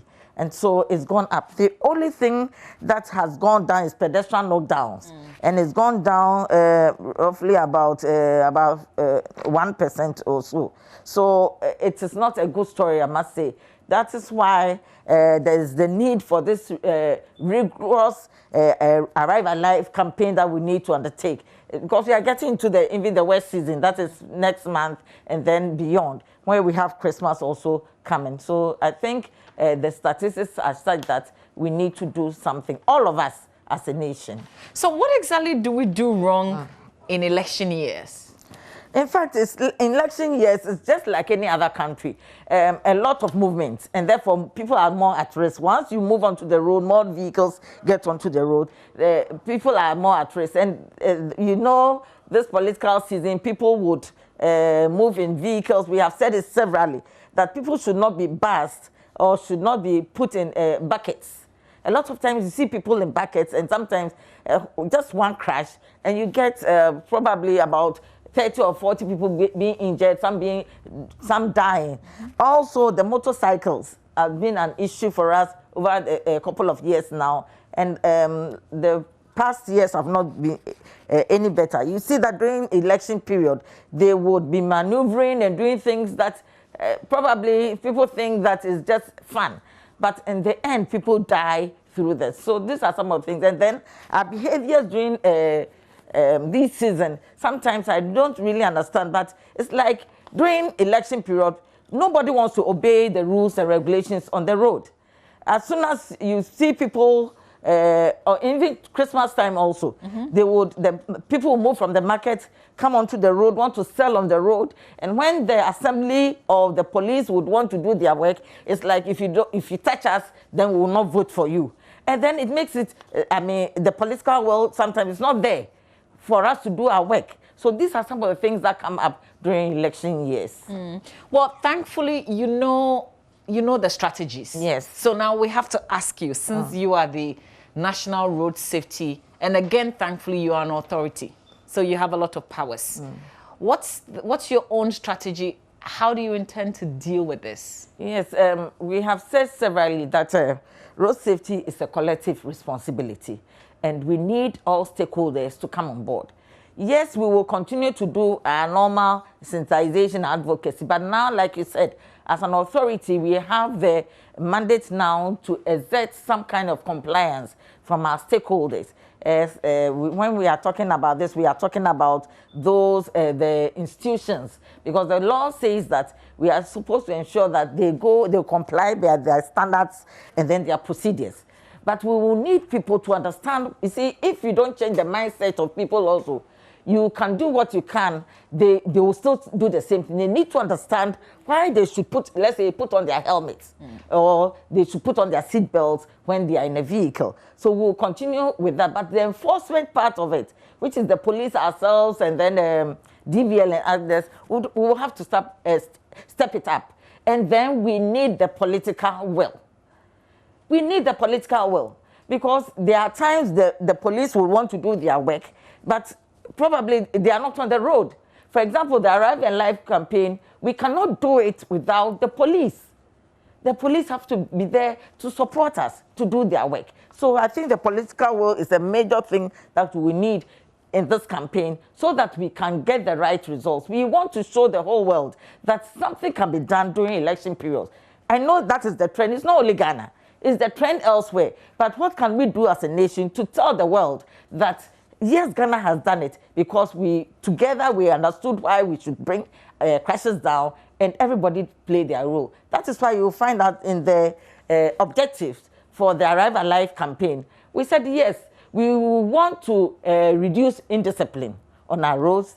And two, which is very important, the laxity of those of us who are in the road safety space, that is those of us who are policy makers and implementers, we have to do our work so that people will know that we are being paid for doing our work and then just receive our pay and let people die on the road. No, that is not what we are supposed to do. I was just checking out what happens in the U.S. and I was reading a report that said that there's an increased risk of car crashes on presidential voting days. So this is not just exclusive.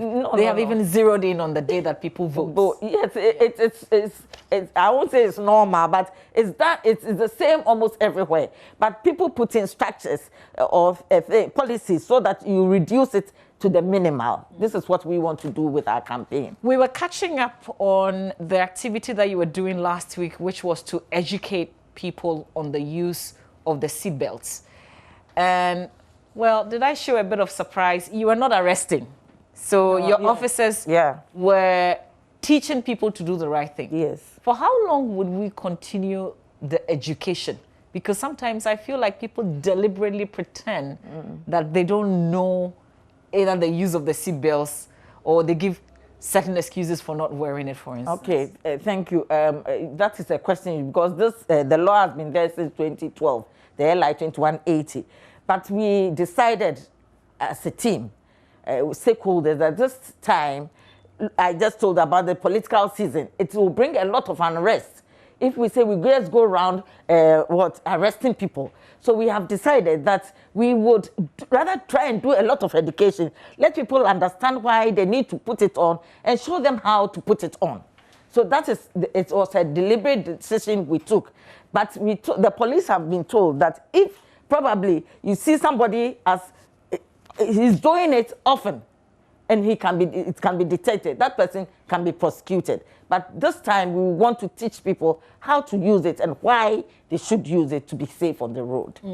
So how are such campaigns going? I mean, do you get instant feedback? Do you see the success? Do you see the progress, if you like? We see some progress, but with all campaigns, it would be naive on our side to say that, oh, it was just a campaign that reduced maybe the crashes or something like that.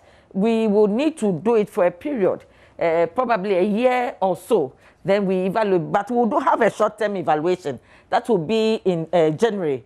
We'll have a short-term, no, I think it's February, because this campaign is up to the end of January. So we'll have a snappy research to see what happened. Then we will continue, because to have it to be effective, it has to continue for about a year or so. Sometimes some campaigns can take about 3 years to make it effective. Okay, so we will see something and then we'll try doing some corrections. The feedback will give us some information, and then it will help us correct some of the things we did wrong. Okay. So we'll get the effect also later. How are we ensuring, and when we say we, I'm talking about the authority, ensuring that the political parties own the campaign of road safety, particularly during the activities? Okay. So over the years, I think at least when I came to the authority of the commission, during election periods, I think since 2008 or so, we've come out with a code for them, the political parties, and we keep improving upon it. So during political years, the years that we have political seasons or we have elections, we take the political parties through this code for them to understand. It addresses the drivers and how the tax that is ahead of them. The political parties are supposed to have champions, somebody who will champion the cause of road safety on our behalf, and also how to bus their supporters, when they go, what they have to do, not driving tired, planning their journeys, etc. So there's a code to that. And our regional officers have, in fact, almost all of them have completed it. They've gone to their various, you have constituency and the regional, etc. But the national one comes off tomorrow, tomorrow morning, because we thought that, yes, we've gone to the regions, but at least the national people also need to know, or we have to remind them of it, because the main day is also coming. That's the 7th of December. So some of these things, any time from now to that day, as they go around, they should be aware that these are some of the things they should take into consideration. So we cater for them during election. So who are you addressing at the national level exactly? Is it the political party? Yes, the political parties, the executives. Yes, we may not get the flag bearers, but some of the executives are coming. Okay, and are we holding them? I don't know. Would you want to challenge us to what are some of the things that we shouldn't see them do, for instance, so that we can, when we see them do it, we can call them out? I think one of the things that we will let them know is we are worried about the use of the crash helmets. We are not saying people should not own motorcycles. People can own motorcycles, they can ride it properly, but they should put on their crash helmets. So as a flag bearer or whoever you are, a parliamentarian to be, or whoever is going for this campaign, it should be in their speeches, telling their supporters to put on their crash helmets and not to misuse the vehicle or the motorcycle, the use of it. You see them maneuvering and doing all sorts of, which are so dangerous to them. People are coming to meet you, it's nice, but look, they are not in their crash helmets. You as a political head can tell them, everybody before you come to meeting should be in your crash helmet. I think these are some of the things we want to see them. And then the busing of people or taking them to the grounds. Shouldn't it be in pickups and then these trucks?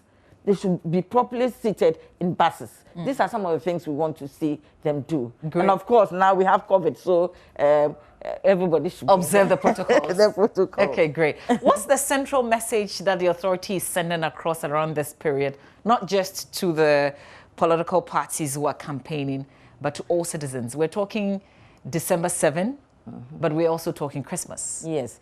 In fact, for the campaign, our strategy is that road safety has a lot of arms. And so our strategy is that every week we'll take a particular topic and we'll treat it on all the stations, yours and other sister stations, whether TV, radio, etc., even social media. And so we'll treat it to its death. So everybody will hear about it. Then, in fact, this week I think we are talking about the political season. Then, as we get closer to elections, I'm sure some other sensitive topics also come ahead. When we are getting to Christmas and speeding becomes an issue. People speed because they want to go and come back and pick more travelers or passengers. So these are some of the sensitive areas or topics that we are picking, so that if we treat them and treat them well, it does not matter which station you would want to turn to. You hear the same message. That is the strategy we've taken this time. So you cannot run away from it.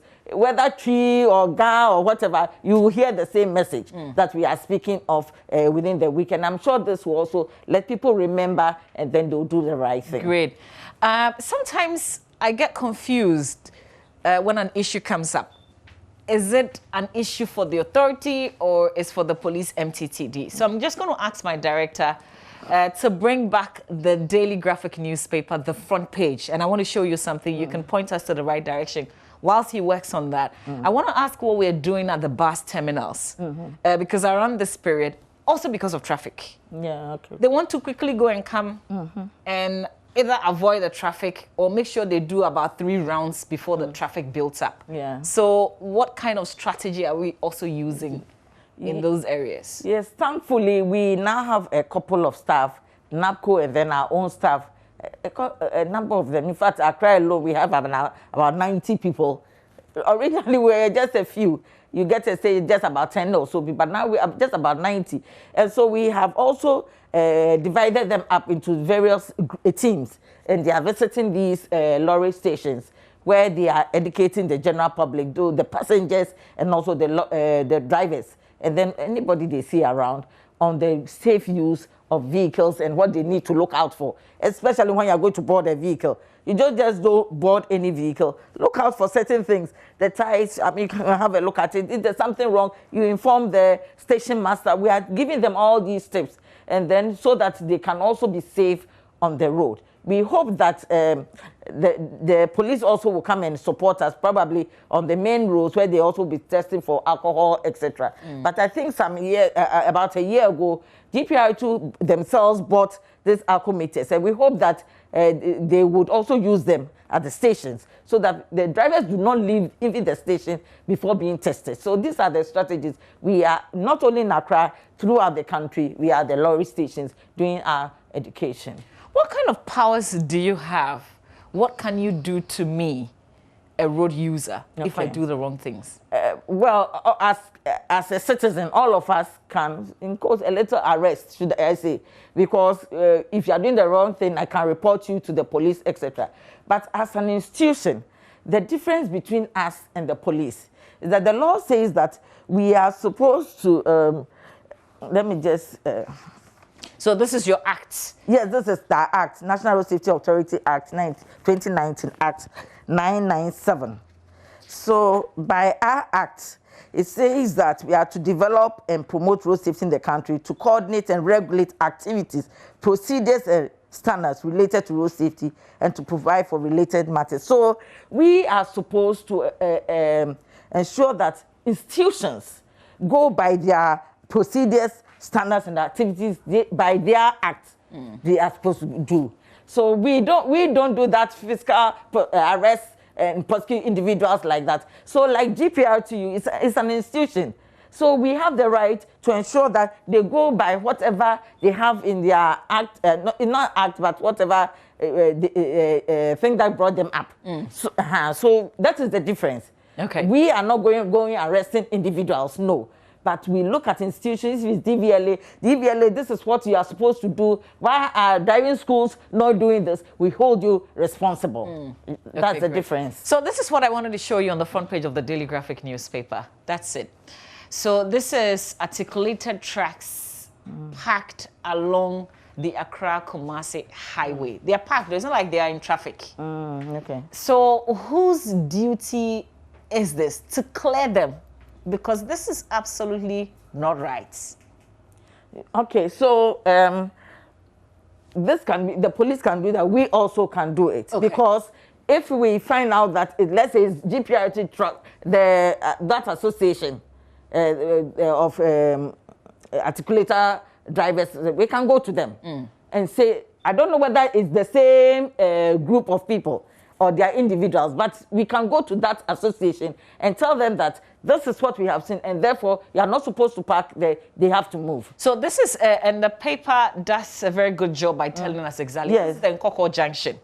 Nkoko, along the Accra-Kumasi highway. I remember bypass. some years ago, the police too can do it anyway, but I remember some years ago, may he so rest in peace, Awuni used to be one of the police officers, yes, and we had a joint program with him, and we cleared all these tracks. I know he had a very tough time because sometimes people don't want the right thing to be done. Meanwhile, when they are cleared, we are all safe. So yes, we can, together with the police, go and trying to get them out of that place. Well, the Daily Graphic highlighted it. Now that you're on my show, I'm drawing your attention to it. Thank you. So that something can be done about it. I want to say thank you to you, and also to end by saying that our Arrive Alive is brought to you by the National Road Safety Authority. As you've seen, Engineer May Obriyabwa, the Director General of the authority, go on with the kind of things that are happening on our roads, but also what we can do, the charges that she's given all of us.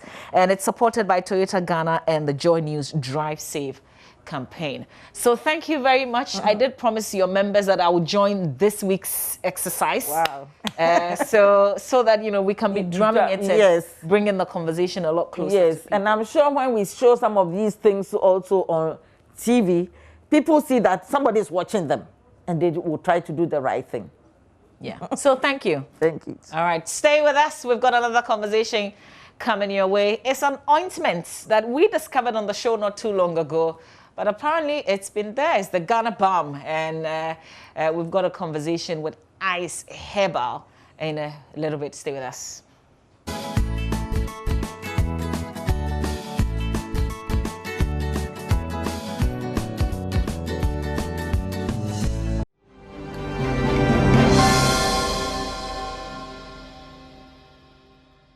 All right, time for us to talk about the Ganabang. I did indicate we've talked about this here on the show, but just in case you're new to this, let me introduce my guest in the studio. Techinuti Fafa is a biomedical scientist, has worked with the Center for Plant Medicine Research for some 25 years. Still can't believe it. Peter Donyo is a phytochemist. He will explain what that means to us. But Nuti Fafa, let's start with you. Just so if somebody's joining us, what is Ganabang? Yeah, Ganabang is the most potent pain-relieving balm or analgesic balm. Ganabang is also one of the most efficacious anti-inflammatory balm, and is produced with science. That's Ganabang. And you see, in Ghana or in Africa, our part of the world, over 70% of the population depends on herbal medicines for their primary health care. But then there are still skepticisms, or people are still skeptical to use herbal medicine, especially the elites of our society, the managers, the CEOs, the ministers, the big men, the doctors, the pharmacists, the nurses. They are still skeptical about herbal medicine because they think it's a crude production. So they don't really associate themselves with herbal medicines. Hence the establishment of Is Herbal Research Center, to produce herbal medicines the scientific way. So we are the scientificals of herbal medicines. And you know, we started with a pain reliever, not any other product, pain reliever. And you know, CDC, Center for Disease Control, America, estimates that over 40% of the population, the whole world, globally, suffer from pains, be it acute pain, chronic pain, intermittent pains, and all that. And you know, people are abusing painkillers. All these dolls, all these malls and all that. People are abusing them. And most of the painkillers that we take, we consume or we take in are abusive. They're psychotics. Most of them are. And the youth are just abusing those. Even the aged, they are all abusing it. People are abusing all the cocaines, the cannabis and all that. They are all addictive. And people are using them to suit their pains. Yeah. So hence the research direction to produce a topical pain reliever. Okay, so I was just going to say, what's the difference between the painkillers that we know and what you have produced? They have a lot of side effects. Everything that is not natural has a side effect. A lot of side effects, psychotic side effects. They have other organs, toxicity side effects. Some have effect on your liver and all that. They put pressure on your kidneys, and with each time you have kidney, liver, organ failures and all that. So we produce a topical pain reliever. If you're having a neck pain, waist pain, arthritis, rheumatoid pains, muscular pains, and all the pains, bone pains and all that, if you apply Ganabang sparingly, you'll be relieved. Look, let me come in small. When you have pains, right, you don't go in for painkillers. You don't take painkillers to quench your pain for you. You understand? Because if you have pain all over your skin, your muscles, your bone, you don't take painkillers because the internal organs are not suffering. So why taking painkillers? So you apply something to the skin, to the bone, to the muscle to make you relieve, right? Rather than taking painkillers and then the side effect and then your internal organs will suffer. At the end of the day, it becomes a failure to you, right? That is why Ganabang is in here to suit or to quench all your pain away, and then you'll be okay. So, Peter, why don't you explain the makeup of the ointments? Yeah, thank you very much. As you know, Ganabang has been in existence for less than a year, but it's working magic. We are the pain managers of the country now. At the moment, there is no balm hotter than Ganabang. I've heard a lot of testimony. Yeah, excellent. It is the most efficacious balm. It works magic. Right? The reason is that, unlike the other balm in the market, right, Ganabang, all the crude fiber is taken away. We use science to remove the cell sap or the liquid or the phytochemicals from the plant, the phytoconstituent or the phytonutrient in the plant, concentrate them before formulating them into Ganabang. You understand? So unlike the other balms whereby they'll add all, let me say, the chaff into the whole system, here all the chaff have been removed. So you have the liquid part straight from the plant. Plants like Xanthozalum xanthozaloides. Xanthozalum xanthozaloides. We have plants in like Closena anisata. Plants like Eugenia chlorophyta and Mentha piperita. These are all tropical analgesic plants that works magic for you in Ganabang. So we use science. Ganabang, we produce herbal medicine scientifically. So the moment you apply Ganabang, be neck pain, bone, your spinal cord, your rheumatism, arthritis, every pain.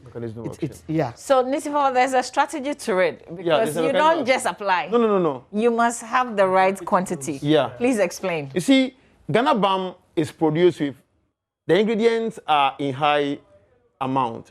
That's the therapeutic dose. The amount that you apply to have your healing effect is very high.